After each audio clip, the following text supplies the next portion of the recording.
Look at this article on CNBC Pro. Should you take their advice and sell your winners now? So here we go. The author of this article, a certified financial planner, or CFP, is definitely drinking the Kool-Aid. If you rode your big tech winners into the new year, now might be the time to consider whittling down a few of those overweight positions. This article is all about rebalancing to reduce the risk in your portfolio. So her message is tech is up big, so you had better take some profits and rebalance your portfolio. What's wrong with this approach?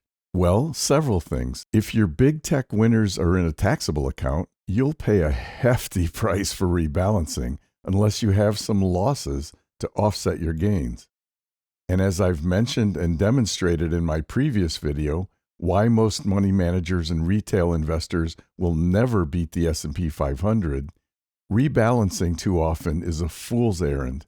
Link in the pinned comments below. And take a look at this chart comparing consumer staple stocks, the ETF XLP, with big tech stocks, the ETF QQQ. Now, here we are right here, and look at this. You've just barely recovered and surpassed your previous high water mark back here. So does it make sense to sell them right now? Well, let's take a look. Let's go back in time. What if we sold, let's see, let's go for a pullback here. We've got a pullback here. We've got a big pullback here, and we get back in somehow miraculously, or we never sold. And here we are, about where we are today. We're just above our previous high water mark. What if I sold here? What if I took some profits? Well, then I miss out on all of this. And the same is true here. Look, we had a pullback. What if I sell right here? Yep, okay. I save myself from this, but I miss out on all this. And then we drop again. And what if I sell some here right after my previous high water mark? Well, geez, I miss out on all this. You get my point here?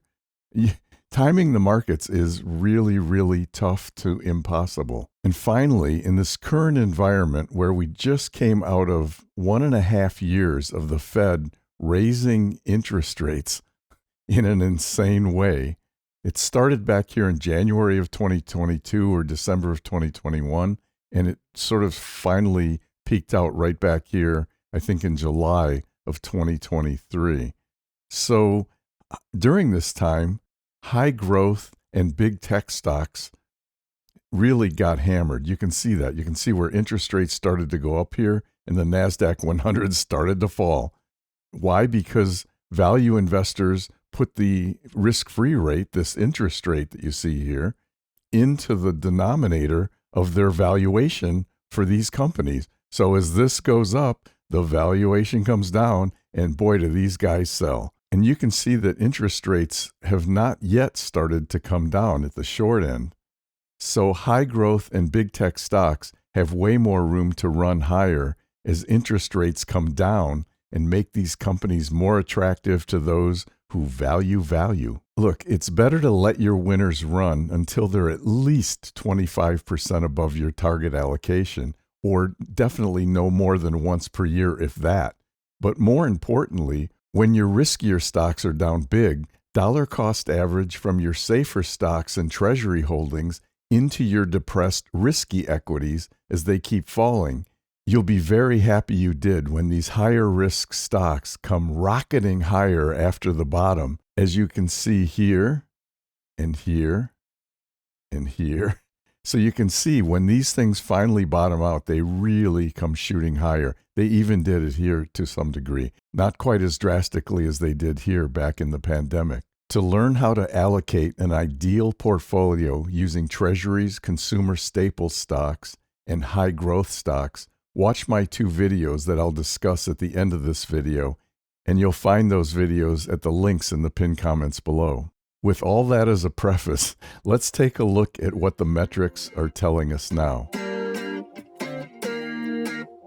Well, if we take a look back over the past week, you can see that the higher risk equities, ARK Invest, this purple line, and small caps, this orange line, both really struggled through this past week. Now, in my video last week, I'm pretty sure I said that I thought things were going to go lower this week. Well, that didn't quite work out across the board, but it certainly did for the higher risk equities where they really struggled. Now, the NASDAQ was up nicely, the S&P 500 was up fairly nicely, and the Dow was up. But you can see that the riskiest assets here really kind of struggled. And what if we look back over the past month? Well, over the past month, you can see that ARK has just been getting killed, and everything else is kind of so-so here. So not a super healthy, in fact, not a healthy risk appetite at all. And if we go back over the past year, you can see that we've had a very nice rally here, and now ARK is starting to implode. Now, I don't know if this is partially because the Fed is making hawkish comments and, saying that they're going to have to keep rates higher longer. I think they're going to relent by mid this year, and you'll see that when we take a look at the Fed rate monitor later in this video. I'm afraid to say how I feel. And what about the equity bottom dynamics? Well, you can see that this is really kind of struggling here. It's choppy as heck. I mean, look at this. The bottom forming indicator is zooming up and down and up and down. But you can also see that the risk confidence level has really imploded here. It's really dropped.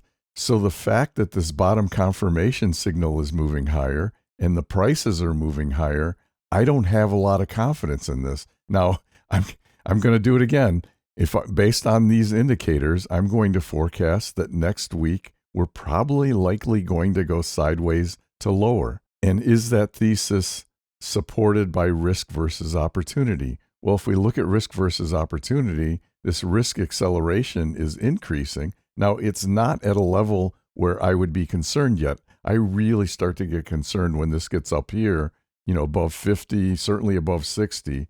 But what I also don't like here is the opportunity level fell from this very nice, healthy level of over 80 and to mid 70s, and now we're in the mid 60s and it's heading lower. This is not a good look. Does that mean we're really doomed here? Let's keep looking to see what's going on under the covers, because I'm really getting some mixed signals here about risk in the markets, especially the equity markets right now. Don't wanna let you down. And if we take a look at equity versus safety, well, you can see we've imploded. We had a very healthy-looking equity market back here, a healthy-looking equity market here, and Treasury market, healthy-looking equity and Treasury markets here, except for the fact that the NASDAQ fell back. And where are we this week? Cash zoomed from 8th to 1st place. That really gives me some serious pause. And let's take a look at how this played out. So if we take a look at the NASDAQ 100, you can see what I said. It's fallen back here to 7th place and stayed there. But look at small caps. They went from 1st place all the way down to 9th. This is horrible. And look at cash. It went from 8th place right up to 1st. Now, this is really an unhealthy risk appetite with an exception. Look at the Dow Jones Industrial Average. The Dow Jones Industrial Average is moving up in the rankings. So investors aren't running away from equity risk in its entirety. They're doing what CNBC said to do, and they're selling their riskier assets and moving the money into safer Dow assets and safer S&P 500 assets. You can see the S&P also moved up from 5th place to 3rd. So there's an appetite for equity risk here. It's just not the higher risk equities that there's an appetite for. And what if we look at Treasuries? This looks like a nightmare. And you can see this is really, really awful.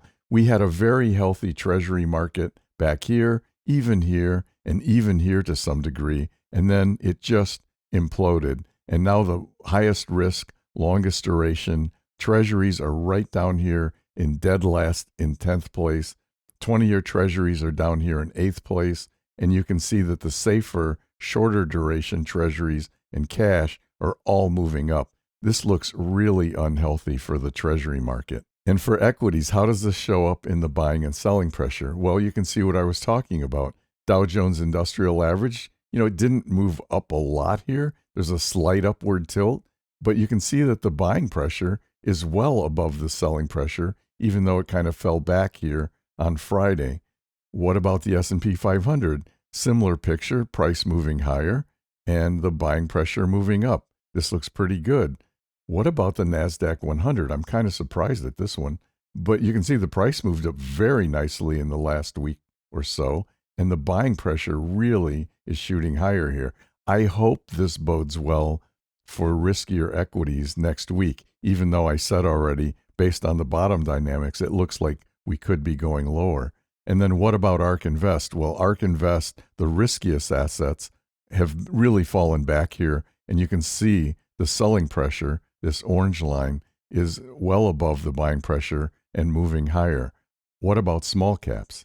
Well, you can see what's happened here. They've imploded just as they did in the rankings, and you can see why. The selling pressure really shot up here and is well above the buying pressure as the price has been declining. What about sector rankings? Well, remember these move more slowly, so these are painting a fairly healthy looking picture. We have Bitcoin and ARK Innovation up here at the top. We've got semiconductors here, technology. The Treasuries look very healthy, very nice order here with the long bonds ranked way above the 7 to 10 year and intermediate Treasuries. Cash is way down here, consumer discretionary up here. This looks great, nothing to worry about, right? But remember, these take a longer time to come around. Let's take a look at sector rank acceleration.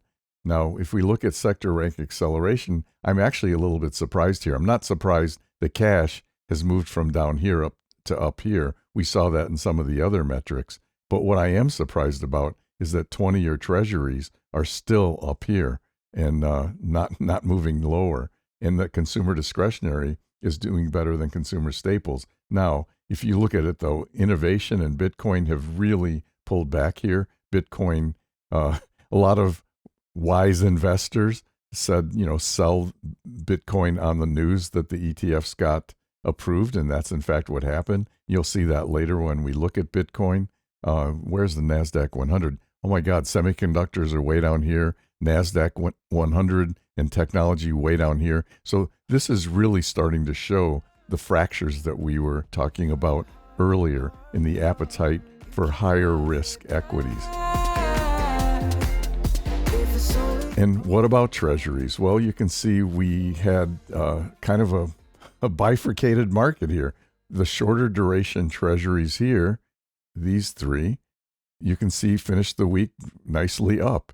But what happened with the higher risk equities? Well, EDV finished down and TLT finished at the bottom of this pack, even though it finished up. So you're seeing a little bit less tolerance for risk in Treasuries here. And if we look back over the past month, you can see how we had a nice rally here and it's since collapsed, and the longer duration Treasuries are both underwater. And if we look back over the last year, you can see we've come back a long way here, but we're taking a breather, and I'm not sure how long this is going to last. Now, how does all of this show up in the buying and selling pressure? Well, clearly a move towards shorter duration Treasuries. You can see that here.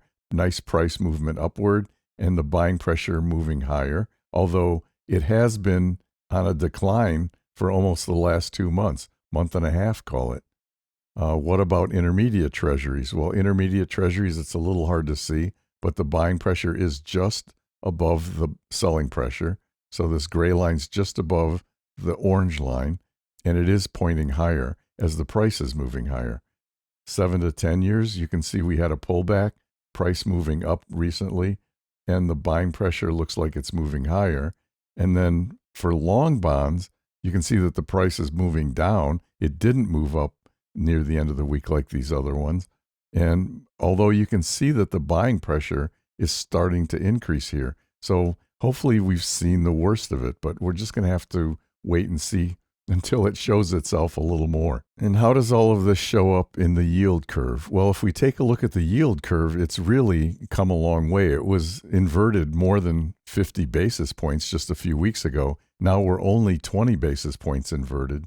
And you can see that interest rates are still at the long end well above where they were a year ago. Now, how does this look when we take a look at the Fed rate monitoring tool? Well, if we take a look at the Fed rate monitoring tool, let's go to the Fed rate monitoring tool, duh. And how does all of this look when we take a look at the Fed rate monitoring tool? Well, you can see that for the January 31st Fed meeting, which is coming up just in a couple of weeks, you can see that the market is pretty strongly voting for rates staying absolutely flat, no change at all, 94.8%. But if we go out to March, that shrinks to less than 20%, with a 77% vote that interest rates are going to get lowered by 0.25%. What if we go out to May? Well, you can see the blue line is gone. So the market's saying that by May, there will definitely be at least 0.25% decrease, and more likely 0.5% decrease in interest rates. What about June?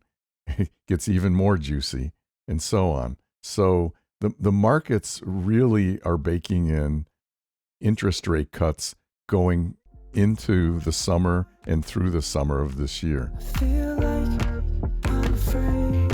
And what about gold? Well, gold has kind of been waffling around here, but with the tensions in the Middle East, you can see that gold is starting to tick higher and the buying pressure is moving up.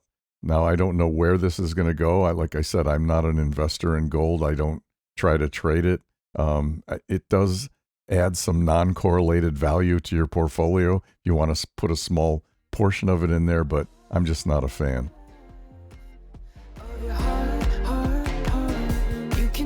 And what about Bitcoin? What a week for Bitcoin. Well, you can see what happened as we got close to the SEC decision on Thursday. The buying pressure went through the roof as GBTC became an exchange-traded, whatever the P stands for, as GBTC became an ETP. And you can see that when the SEC approved, the buying pressure went through the roof. But then there's the common wisdom of buy on the rumor, sell on the news. And that's exactly what happened. You can see the price dropping here and the selling pressure moving higher. Now, I don't think that's going to play out well over the long term because there's going to be a lot of institutional demand now coming into these Bitcoin ETFs. And I believe that we'll see the price move higher over the next several months. The equity markets are in a really strange place right now. Maybe too many investors read that article on CNBC that I referenced earlier. At least it sure looks that way. Safer equities moved higher this week, while the riskiest equities fell. On the Treasury front, bonds are showing a very unhealthy risk appetite for longer duration, higher risk Treasury bonds. I'm not ready to throw in the towel yet on these because they should do well as the Fed begins to lower rates later this year. Look, if you're going to be a long-term investor, and I highly recommend this approach, then allocate your portfolios according to your risk tolerance and stop rebalancing, or worse yet, selling after big gains. And hold on for the long term, especially if you're managing a taxable account where selling will cost you big time. I discuss how to allocate your portfolios in 2 key videos linked in the pinned comments below, titled The Ideal Portfolio Using Just 2 ETFs or Mutual Funds, and the other video is titled The Ideal Portfolio Using Individual Equities. Again, link in the pinned comments. Until next week, I'm Calvin Rose, and thank you for watching Invest Smarter. That's all for now. Stay up all night, gotta work now. Make up my mind and it turns round. Say that I'm fine till I burn out. Thinking this money sounded so nice. Ambush here in the strobe lights. Pay anything for the high price. This life feels like the sunny water. Wet my lips but the sun's stronger. Pour it out if I'm being honest. It's just not everything